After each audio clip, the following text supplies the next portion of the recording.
চট্টগ্রাম মহানগরী জামায়াত ইসলামীর আমিরের পদ থেকে সরিয়ে দেওয়া হয়েছে বীর চট্টলা সিংহপুরুষ জননেতা শাহজাহান চৌধুরী সাবেক এমপিকে।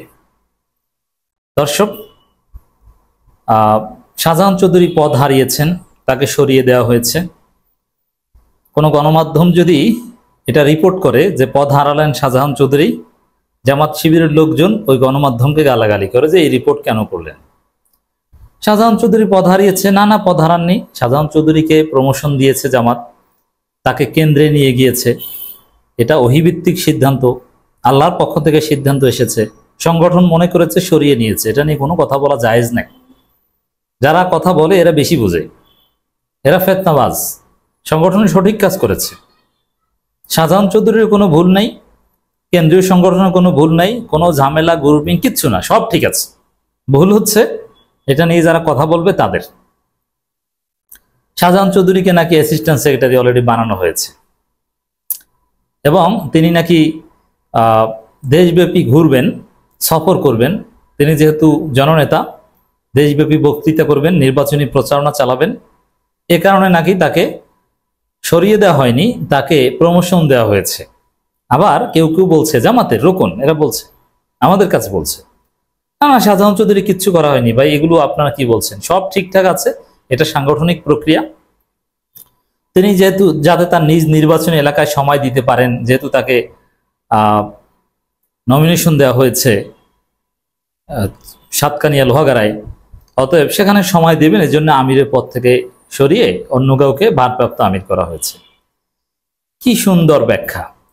আমি চিন্তা করি যে জামাতের এই লোকগুলো, মানে কিচ্ছু বলা যাবে না।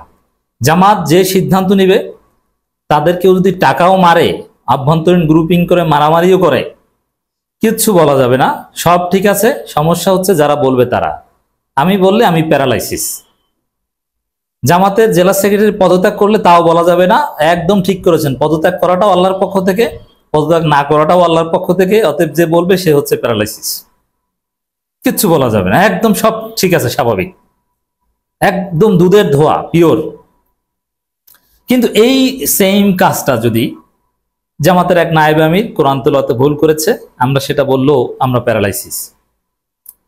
আর যদি এই সেম কাজ বা সেম ঘটনা চরমোনাইতে ঘটতো, তখন যদি সমালোচনা করতাম, তখন নারাই তাকবীর, তখন ভাই বীর পুরুষ, আপনি সঠিক কথা বলেছেন, আলহামদুলিল্লাহ, হক কথা বলেছেন আপনি, হক কথায় কাউকে ছাড়েন না।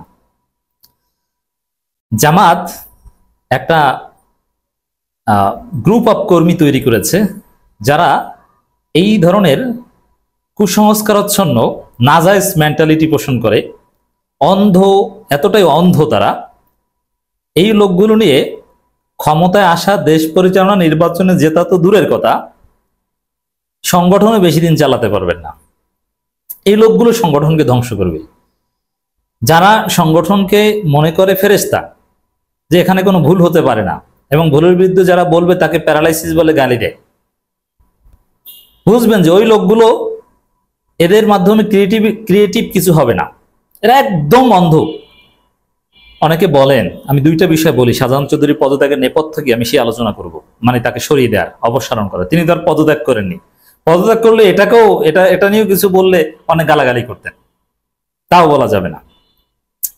তো এই যে বিষয়গুলো, এটার উপর ভিত্তি করে দুইটা কথা বলি। আমার অভিজ্ঞতা, যে লক্ষ্মীপুর জেলা জামাতের সেক্রেটারি পদত্যাগ, এক কথায় বলি, ইন রিয়ালিটি শাহজাহান চৌধুরীকে সরিয়ে দেওয়া এবং জেলা জামাতের সেক্রেটারি পদত্যাগ লক্ষ্মীপুর, এই দুইটা জামাতের অঘটন, অ্যাক্সিডেন্ট, অঘটন। অথচ জামাতের লোকজন এটাকে মনে করে ওহি, একদম ঠিক আছে। সবাই না, একটা অংশ, গোড়া একটা অংশ, কুসংস্কারাচ্ছন্ন অশিক্ষিত একটা অংশ। অথচ এরা রোকন। আমি জানি না যে এরকম অন্ধ লোকজন কিভাবে রোকন হয়। এরা কি পড়াশোনা করেছে, কোরআন হাদিসের এলেম কি এদের? কিচ্ছু বোঝে না। এইটার উপর ভিত্তি করে দুইটা কথা বলি। এরা সংগঠনের শত্রু। আপনি এদের আদরের সংগঠন বা যত ক্ষতি হয়েছে অতীতে, এই অন্ধ লোকজন, আর মনে রাখবেন যে অশিক্ষিত লোকজন সব জায়গায় আপনার জন্য ক্ষতিকর, কারণ এদের এলেম কালাম নেই। এরা ক্রিয়েটিভ কিছু করতে পারে না, বরং এরা গালাগালি করতে পারে। এমনিতে যদি একদম চুপ থাকতো, যে পক্ষে বিপক্ষ কিচ্ছু বলবে না, যা আসবে সামি না হতো না, তাহলে ঠিক ছিল। কিন্তু গালাগালি ঠিকই করতে পারে, গালি দিতে পারে। কিন্তু আমি দুইটা তিতা সত্য কথা বলি আজকে। একটা হচ্ছে সবচেয়ে অন্ধ মুরিদ কোন দলের জানেন? অনেকে আমরা চরমোনাইকে গালাগালি করতাম, অন্ধ মুরিদ, মুরিদদেরকে গালি দিতাম না? এখন না হয়তো বা চরমনের প্রশংসা করি, আমরাই তো বলতাম যে অন্ধ মুরিদ, মুরিদ তাকলিদে সাকসি করে, আমরা বলতাম না? এই তাকলিদে সাকসি সবচাইতে বেশি হয় জামাত ইসলামীতে, এটা হচ্ছে সত্য কথা। সেকেন্ড হচ্ছে চরমোনাই। চরমোনাই তাকলিদে সাকসি করে, এটা তো এক প্রকার ঘোষণা দিয়ে যে আমরা পীরের, পীর যা বলবে ওইটাই, মুরিদ মানেই পীর যেটা বলবে ওইটাই। তা এদের একটা নীতি আছে যে এরা ঘোষণা দিয়ে করে। আর জামাতের লোকজন বলে যে অন্ধ আনুগত্য বা অন্ধ অনুসরণে, আসলে যা করে পুরোটাই অন্ধ অনুসরণ, একদম কুসংস্কারাচ্ছন্ন অন্ধ অনুসরণ, যেখানে অনেক ক্ষেত্রে শিরক হয়ে যায়। মানে এই যে পদত্যাগ বা সরিয়ে দেওয়া, এরকম অঘটনের বিরুদ্ধে কথা বললে গালি দেয়, মানে এগুলোকে তারা অঘটন মনে করে না, এগুলোকে মনে করে ওহি, এটাই শিরক।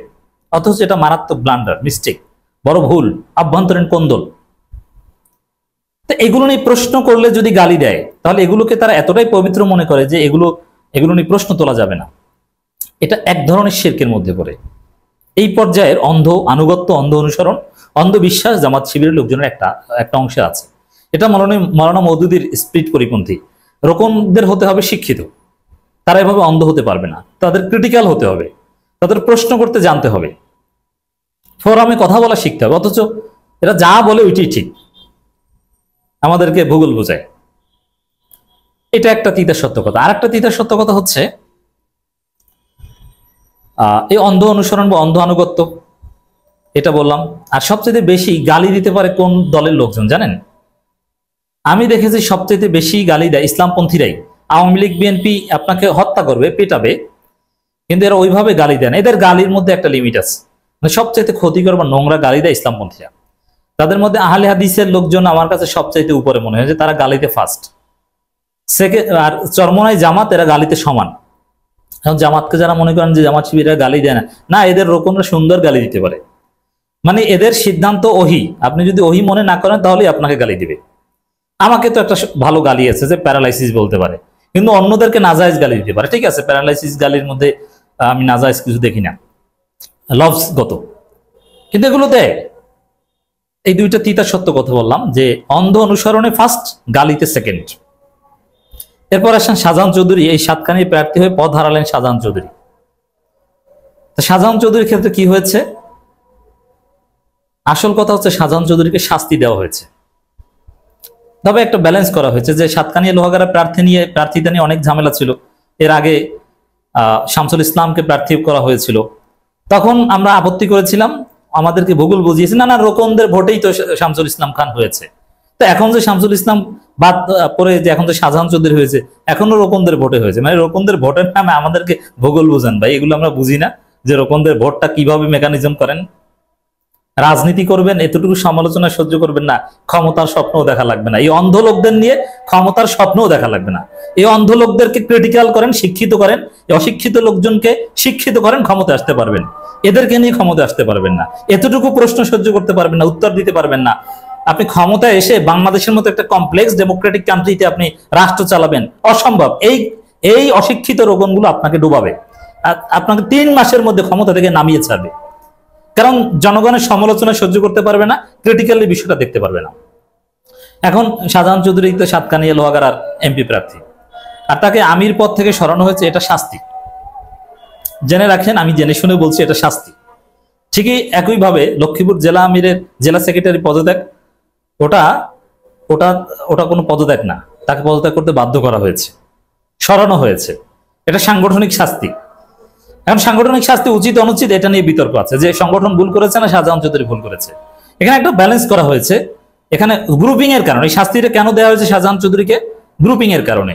এখন কেন্দ্রীয় সংগঠন ব্যালেন্স করেছে এইভাবে যে ঠিক আছে, সাতকানিয়া লোহাগাড়ার নমিনেশনকে কেন্দ্র করে গ্রুপিং ছিল, ভয়ানক গ্রুপিং ছিল।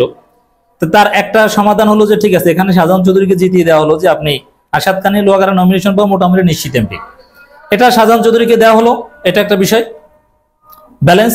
কিন্তু চট্টগ্রাম মহানগরে আমির বানানো হবে শামসুল ইসলাম খান পন্থীদের। তো এই জায়গায় 2 জায়গায় জিতবে শাহজাহান চৌধুরী, এটা আবার শাহজাহান চৌধুরী বিরোধী যে অংশটা তারা মানতে পারবে না। এই জন্য ব্যালেন্স করা হয়েছে। তাকে ওখানে নমিনেশন দেওয়া হয়েছে আর আমির পদ থেকে সরানো হয়েছে। কেন্দ্রে আনা হয়েছে, বলা হয় প্রমোশন। ভাই প্রমোশন না, আমাদেরকে ভূগোল বুঝেন না, ওটা শাস্তি। তাকে ডিমোশন দেওয়া হয়েছে কেন্দ্রে, ওটা নামকা বাস্তব। এটা যারা সংগঠন করেছে, যারা শিবির করেছে, এরা এগুলো না বোঝার তো কিছু নেই। কেন্দ্রে সংযুক্ত করা হয়েছে মানে তাকে নিষ্ক্রিয় করা হয়েছে, তার পদ কেড়ে নেওয়া হয়েছে, তাকে অপসারণ করা হয়েছে, শাস্তি দেওয়া হয়েছে। কেন্দ্রে যদি তাকে অ্যাসিস্ট্যান্ট সেক্রেটারি বানায় তাহলে বুঝবো যে না, তাকে প্রমোশন দেওয়া হয়েছে। আর এটা এই অস্বাভাবিকভাবে অ্যাসিস্ট্যান্ট সেক্রেটারি বানানোর প্রশ্ন আসে না।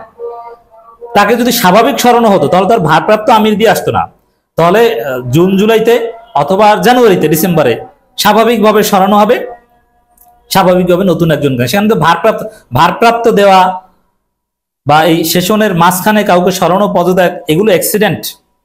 আপনি যদি এই বাস্তবতা অস্বীকার করেন তাহলে আপনি জামাত বিরোধী, আপনি জামাত বুঝেন না। জামাতকে আপনি একটা ধ্বজভঙ্গ সংগঠনে পরিণত করতে চান। এই সংগঠনকে পিউরিফাইড, স্মার্ট বা উপযোগী আপনি করতে চান না। This is reality.